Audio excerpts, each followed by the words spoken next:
Well, what's going on, FA Nation? Jon and Impemba here with James Grande, bringing you the Fantasy Alarm NBA DFS live stream here for Tuesday, 6-game main slate. James, you did the playbook. How's everything going for you today? Everything's going pretty well, other than the fact that the Brooklyn Nets tip off at 10 p.m. That sucks, but everything else is pretty good. A pretty good grasp on the slate, and I'm excited to dive in on today's live stream. It is. It's a pretty good slate. And like you mentioned, though, James Harden being questionable due to that neck injury that he sustained. He still finished out the game the other day. So I think I would be surprised if all of a sudden he wasn't playing. But that said, I believe Brooklyn is actually playing tomorrow as well. So that could be a reason for them being limited if there's a back-to-back situation going on here with Harden. They're in Utah tomorrow, so it could be one of those things where they want to sit on one. Could be tonight against Portland, which is too bad because it's a smash spot. If it's tomorrow against Utah, we'll have to see what happens there. But outside of that, there are a bunch of other star players on this slate that we're waiting for. We got Nikola Jokic going up against the Magic, Russell Westbrook in Madison Square Garden going up against the Knicks, Dame Lillard, with or without James Harden on the other side, is going to get that Brooklyn Nets defense that we like to target. So it's a pretty good slate. And like I said, you did the playbook today, so kind of have a good grasp on things. Obviously, as injury news breaks, we'll have it for you, hopefully, as the stream goes on. So far, we've only got news recently on the Magic. Terrence Ross has been ruled out. Chasson Randle, however we're pronouncing his first name, he's ruled out as well. They got MCW, they got Evan Fournier. James Ennis will likely see a bump there, but not really players that we're looking too much to have in our lineups tonight anyways as they go up against Denver. So not major news there, but if things do happen, obviously we'll have it for you. And Goran Dragic, I guess, would be the other big name already ruled out. You can kind of count on Kendrick Nunn, Tyler Hero to get some bumps there. But James, how will we jump into your playbook? Chasson. That's how we're gonna go. Chasson. We're gonna go with that. We should bring Feinstein in real quick and tell us how to pronounce his name. He's the pronunciation king when it comes to names. But nevertheless, playbook time. Russell Westbrook, cover of our podcast today, going up against the Knicks. He's been unbelievable lately, with or without Bradley Beal in the lineup. We sort of have this working theory that stars going into Madison Square Garden show out, have big games. I think Westbrook, at the price, getting expensive, 11-1 on FanDuel, 10-8 on DraftKings. But if you look at our projected draft percentages, also figures to be pretty chalky today. Right. So people are not scared off by the rising cost of Russell Westbrook. They shouldn't be either, John. 60-plus fantasy points in 3 straight, 9 of 10 games in which he's had a double or triple-double. He's had 3 straight triple-double. I mean, it's just, everything you want in a DFS. Anything you want in your 11K or 10K guy, Russell Westbrook provides. So it's a tough matchup, but right now he's been match-proof. I mean, one of these games was against Utah. He did it twice against Milwaukee. So I think we could play Westbrook with confidence, even in this tough matchup against the Knicks. How are you feeling about Dame Lillard? Again, another player that's priced up. Price is a little bit down on FanDuel, $9,400. He's been up over 10K for a period of time. But CJ McCollum is back. We saw McCollum earlier this year at times outplaying Lillard. McCollum has been a bit limited. He did play, I think, like 27 minutes or so on his return. They had a blowout the last game. But, again, really good matchup here for Lillard going up against Brooklyn. Are you interested here? Do you worry if there's a blowout possibility if Harden's not able to play? What's your take on Lillard here? I mean, it's definitely a concern if Harden doesn't play, right? Because then there's none of the big 3 active. But big 4 now that Blake Griffin's there, John. Right? Oh, right. All right. Right. Nick Claxton, number 2. Nick Claxton, big 5. Yeah, I mean, it's definitely a concern if Harden doesn't play. I definitely like the price on FanDuel. I definitely don't like that there's a 2% usage bump or 2% usage decrease with CJ McCollum on the floor from Lillard. So, take that for what it's worth. Right. I think he's definitely in play. I don't think that 2% usage bump is going to necessarily oh, can't play Dame Lillard now. No chance. Can't play him.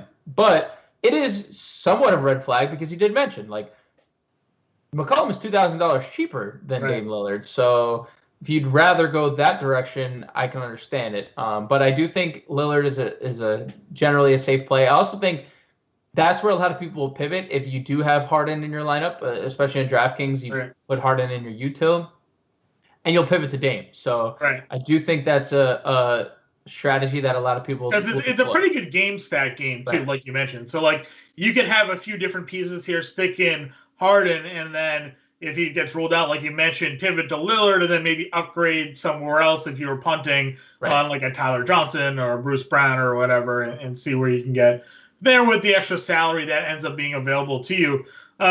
James, someone that we talked a lot about. He's in your playbook. Adam Ronis has him in the cover of his player props for Wager Alarm today. That's Dennis Schroeder. No LeBron James. No Anthony Davis. All the Lakers are getting a bump in price. It's a pretty good matchup for Schroeder here, going up against the Pelicans. Mid 7K tier over on FanDuel. He's $6,600 on DraftKings.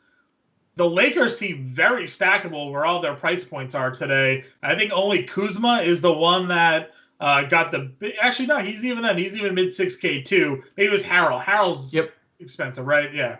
But all those guys, they're all very nicely mid-tier price. So Laker stack is probably going to be pretty popular tonight. Yeah, I think Schroeder's – I don't know if he's my favorite Laker. I think it's probably between him and THT, but – it's one or the other. And Schroeder, 27% usage rate, is second on the team to Talon Horton-Tucker, and he averages 1.07 fantasy points per minute. I wasn't really in love with the numbers that Kuzma saw with Davis and LeBron out. Kuzma is kind of playing better with them on the floor, taking attention away from him, not seeing as many. He did have that huge game right before the All-Star break. I guess that's one thing that people look towards. Fair. They had that big double-double right before the All-Star game when LeBron sat, but largely, like you said, the sample size shows that Kuzma, hasn't totally taken off. And Schroeder has, and the matchup for Schroeder is as good as it gets. The Pelicans 28th in defensive rating as a team, 26th in DVP against point guards. Everything lines up for Schroeder tonight, and if we're gonna get him at low ownership, in that same game, John, Schroeder went crazy, and I think it was against the Kings. The one that LeBron set out, and Schroeder went nuts too. It's kind of a similar spot here. I really like him, and I get like people wanting to go down to the next tier because I think there's a lot of viable options. Shake Milton, Jordan Poole, just to name a few. But I think you're doing yourself a disservice if you just are, going down just to save money when Schroeder can easily put up 40 to 45 fantasy points tonight. Whereas, yes, Milton can. But we've seen Milton, it feels like he's maxing out at 35 because he put up 28 actual points and still only accrued 35 fantasy points. So Jordan Poole, same thing, 20 plus actual points in 3 straight. I feel like the ceiling is higher with Schroeder than the other two based on matchup, based on who's in, who's out for the Lakers. Yeah, I mean, I think over on FanDuel especially, for $500 more from Poole, you can get Schroeder. That makes a lot of sense. And I like the matchup going up against the Pelicans for him there as well. Over on DraftKings, you do get Jordan Poole a bit cheaper, almost $1,000 less. I think I'd lean Poole at that point. I mean, he's hitting all of his shots right now. He's looking really good. And he was somebody that last year, I think a lot of people were... I think it was Klay Thompson said that Jordan Poole was out shooting him in 3-point contests at practice and trying to tell everybody to get ready while we were looking at this losing Golden State team. But he's looking really good right now, playing well. So and again, draft percentage forecaster, we have him as one of the more highly rostered players for DraftKings tonight. Poole to me seems like that nice value option at the guard spot. Yeah, I don't disagree. The price point on DraftKings is fantastic with how he's played. There's something about Schroeder in a matchup against the Pelicans without, the Lakers' 2 stars. And I get it, THT stepped up and Harrell stepped up, but Harrell has a very tough matchup against Steven Adams. We don't know how what if THC comes off the bench and starts like 1 for 7? Is he going to play 30 minutes again? So I just think everything kind of lines up for Shooter tonight. We've seen it throughout the years. We saw it in Atlanta. We saw it in OKC. That Shooter can take over games offensively. So I agree that $1,000 savings is nice, but I still have a ton of interest, especially if his ownership is going to be that much lower than Jordan Poole. So I see that you have Bruce Brown in your playbook as a shooting guard, but I want to ask you about the potential point guard options, or at least secondary guard options. Yeah. Should Harden get ruled out? Tyler Johnson, Chris, is it Chizoa? Is that how we were pronouncing that last name there? Yep. There's no Landry Shamet, so there's no real threat from him there. So guard depth-wise, if we find out a Tyler Johnson and Chizoa starting, any appeal there? They're both, near min-price plays. I mean, I'd assume Johnson would play 30 minutes. We've seen it on multiple occasions this year with Kyrie Irving out. Chizoa has been kind of a better per-minute player. He just doesn't get on the floor. He just doesn't get on the floor, and that's ultimately the issue. Do they need to use Chris Chizoa if they have someone like Bruce Brown? I guess to your point, maybe because there's no Landry Shamet either, and that's something we haven't seen where they're just like really depleted without Harden. So in that instance, fine. I would only use Chizoa in large field tournaments. I wouldn't use him in cash. I wouldn't use him in single entries. Large field multi-entry tournaments. Tyler Johnson's a little different. I guess I would have interest in single entry if we knew he was starting, which I don't doubt he does. But do they need to start him? I don't think they do. But I guess he could, because they just have Harden. That's the problem with using other ball handlers.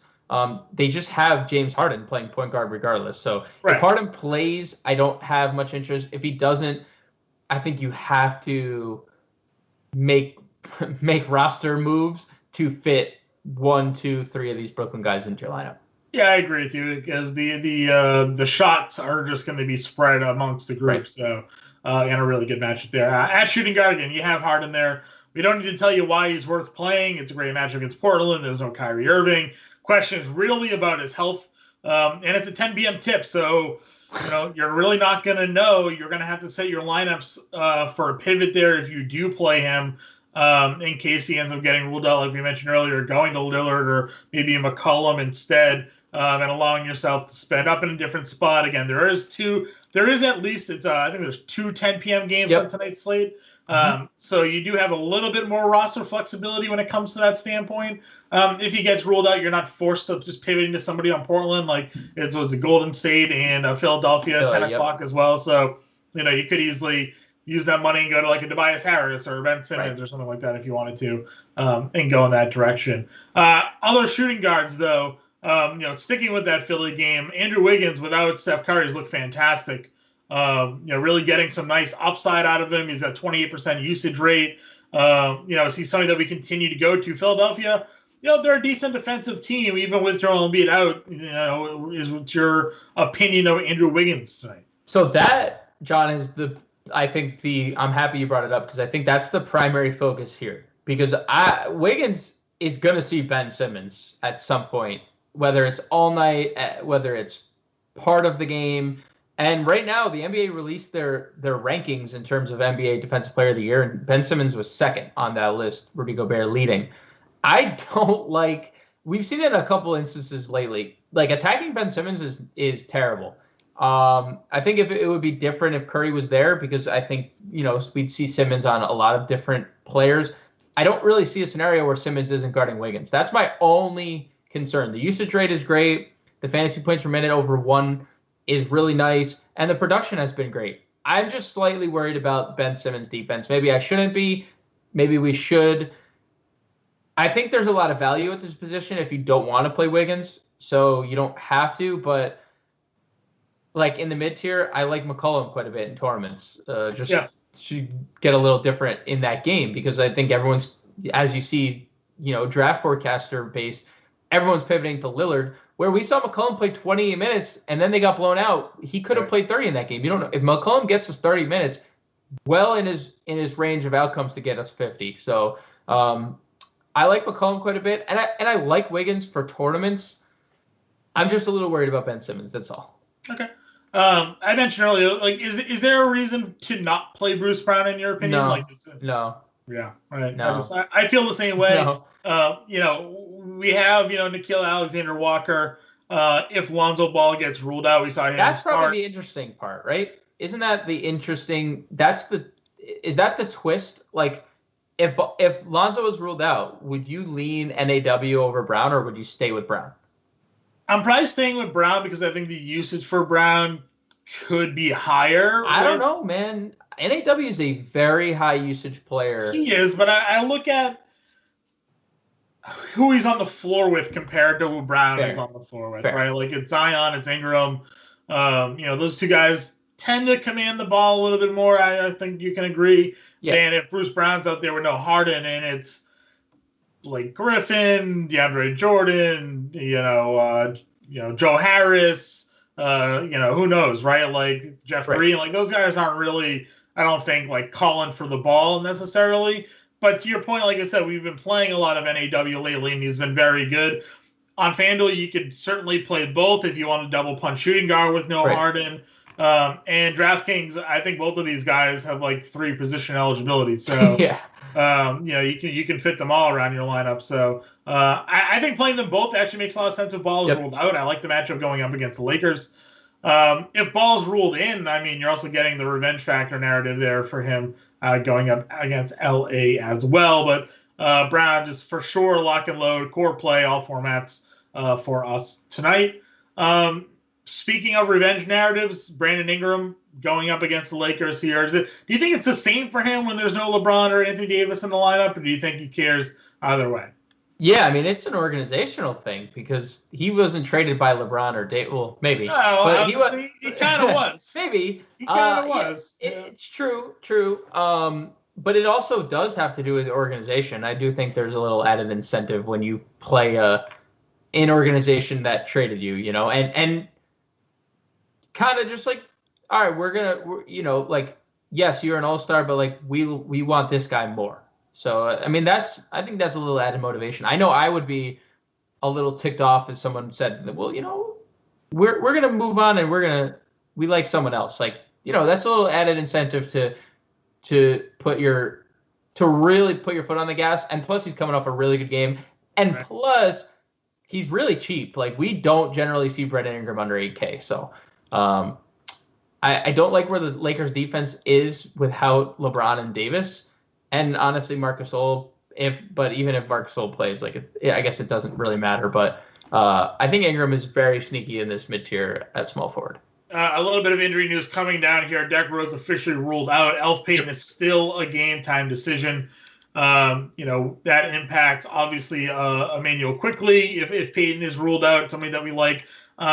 But also, as we sort of just transition off of shooting guard, Reggie Bullock, Alec Burks, I think both of those guys will become more in play if Payton finds himself out of the game as well. Yeah, I think they're probably in play either way.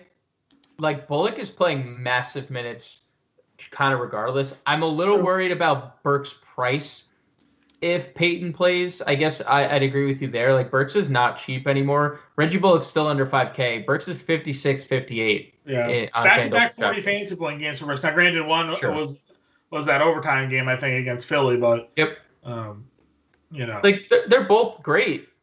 It's just like we're not getting a discount on Burks. If there was Payton, that's scary. And I think like you're probably right, but I think Bullock still plays 30 minutes even with Payton. No, for sure. He played 46 minutes in that game. So, I mean, like, he's on the floor regardless. So we'll have to wait on that again. Payton hamstring game time decision.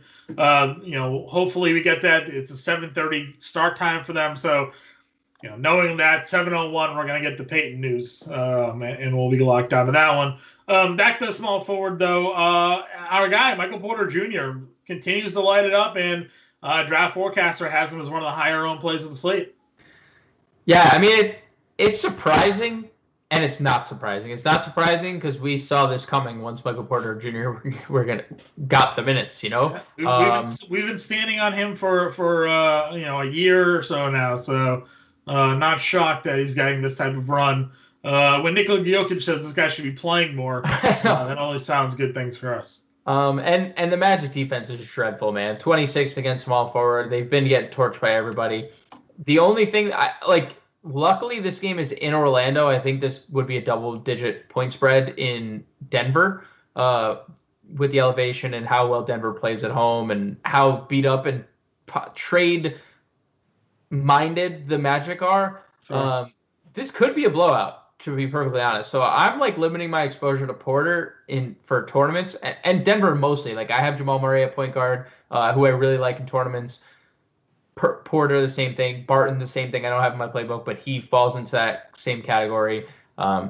So, yeah, I like Michael Porter quite a bit in tournaments. And I honestly am on Kuzma only for tournaments. I told you, I don't love what he's done without LeBron and Davis. And I get it. I might be off base, and 68, 65 might be too cheap, but I'd rather play Porter. I'd rather play RJ Barrett. I'd rather go down to Talon Horton-Tucker. So Barrett, I want to talk about Barrett here for a second. Over his last 10 games, just 2 games where he scored less than 30 fantasy points. Yep. The shot attempts have been unbelievable. He's back up. 3 straight games for him, 41, 42, 39 minutes. He's back to playing all those minutes he was playing earlier this year, obviously being rewarded for his strong play. He's giving you everything, too, right? It's not just scoring. He's giving you rebounds, at least 8 in the last 3 games. He's giving you assists, at least 4 assists in 3 of the last 4, some steals in 3 of the last 4, and the scoring has been there. Now he's home. He's getting that Wizards matchup, the one that we absolutely love. You're talking about maybe a pivot because you mentioned, Talon Horton-Tucker is right there at a similar price point, and Michael Porter Jr. is right there at a similar price point. People that may be going to those 2 guys, and you're getting RJ Barrett overlooked. And if Peyton sits out again, I think this is just a really good opportunity for him to kind of go under the radar at low projected ownership tonight. And John, who is the matchup against? Yeah, it's the Wizards. It's fantastic. It's just everything lines up for Barrett.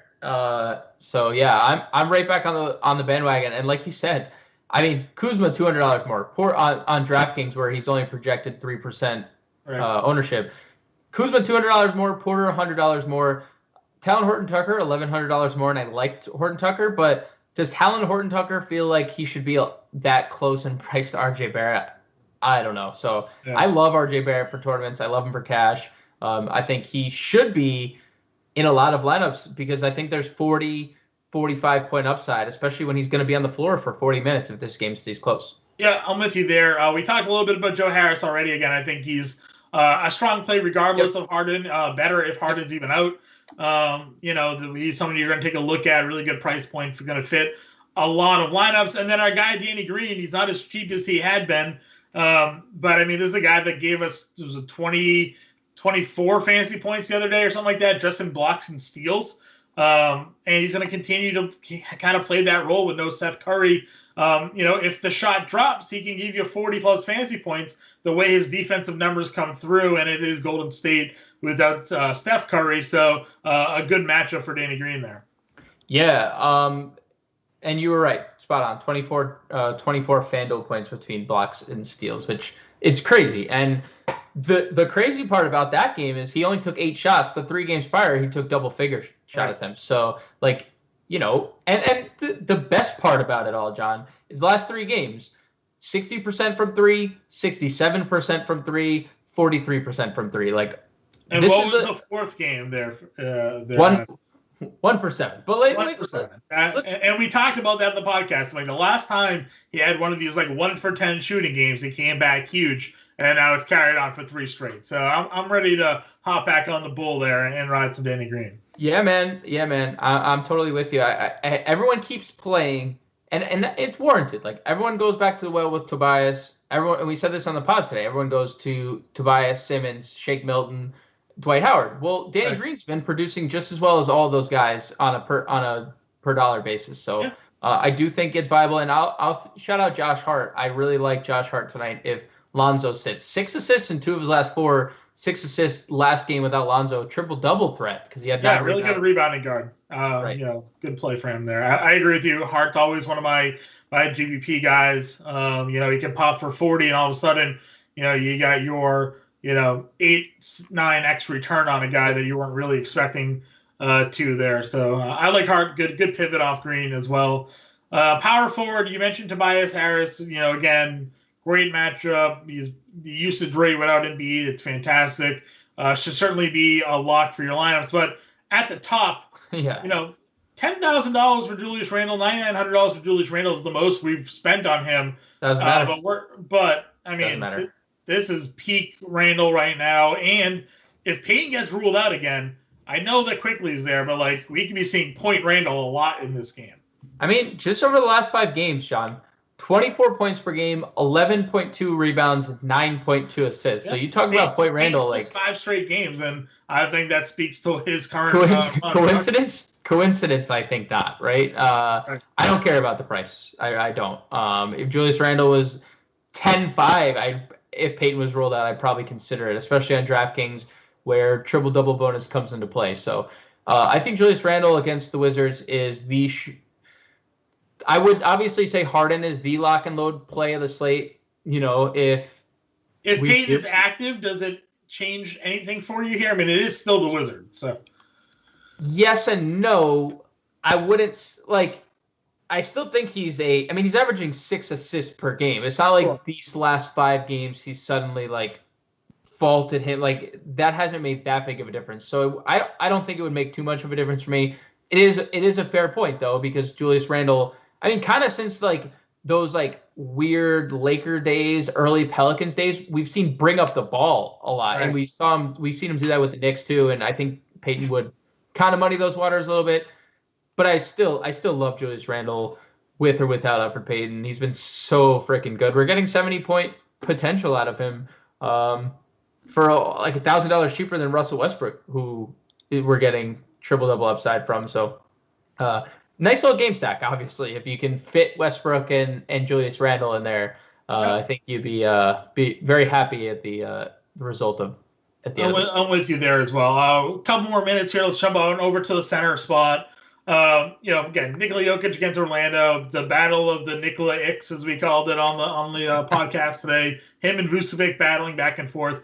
You don't never need a reason really not to play Jokic if he fits your builds. If you believe in the matchup against Orlando, go for it. He's not my top spend up. He's probably third for me today. If Harden plays for sure, he's number 1. I do like Dame Lillard a lot still in the matchup there. I think that I might have him ahead, but obviously Russell Westbrook is our top guy today. So, I think that's where I would have those guys ranked ahead of Jokic, but also because I like the other depth. We love Bam today against Phoenix. Yes. I think he's just that core mid-tier play. I would have no problem sort of pivoting off of everybody spending all that money on Harrell. Not that Harrell hasn't been good, but we think the matchup's a little bit tougher for him, and maybe getting Bam at lower ownership there. On FanDuel, it's only a $500 difference between the two. Yeah, I definitely think that pivoting to Bam is the correct decision. I think this might be a time to hop off the Harrell bandwagon, especially with his name suddenly floating around in trade rumors too. That's a little worrisome. Not that they would trade him, I think, during mid-game because they don't really have any other able bodies to play center. But I also think they're just better options, to be quite frank, below him too. Dwight Howard is too cheap across the industry. We talked about it on the pod. No back-to-back, so we should see Dwight 28-plus minutes. In 3 of the last 4, he's done that. He's put up 30 fantasy points. I talked about it ad nauseum on the pod. I love DeAndre Ayton's price on DraftKings. 59 is too cheap. I think there's upside there. And then what do you do with Alex Len? And what do you do with Nick Claxton, who – Len is 3,900 on DraftKings. Claxton 3,900 on DraftKings.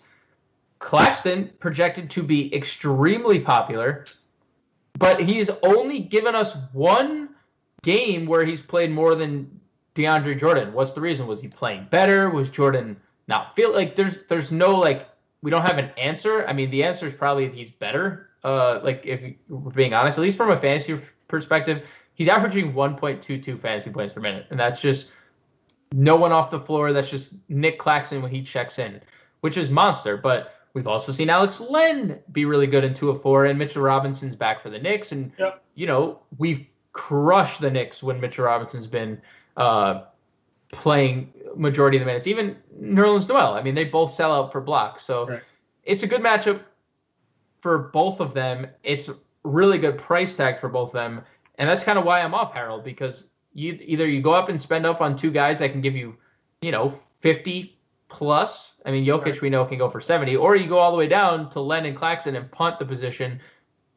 Both give you, I mean, we've seen it recently, over fantasy point per minute from both of them. So I don't think Harold's a priority for me personally. You can do it in tournaments. That's why he's in the playbook, but I like the other options. And of course, Dwight Howard's in the middle of all of that. So right. Yep, and Dwight Howard, 2% projection at 5,400 on FanDuel, where he could get you 4 blocks and a double-double and call it a night. Good luck trying to beat that if that's what happens for Dwight. Yeah, and $800 cheaper than Harold over on DraftKings, where you get the double-double bonus. So, and Kevin Looney is not going to do much against Dwight Howard. So that's going to be a problem. So it's a good slate. Again, locks at 7, got an hour, still waiting on news. I pray that we'll get some sort of Harden update. Unlikely to happen here, though. Yeah. But if anything does happen, obviously we'll have everything for you. Get us in chat, get us on Twitter. But for now, guys, we will catch you later.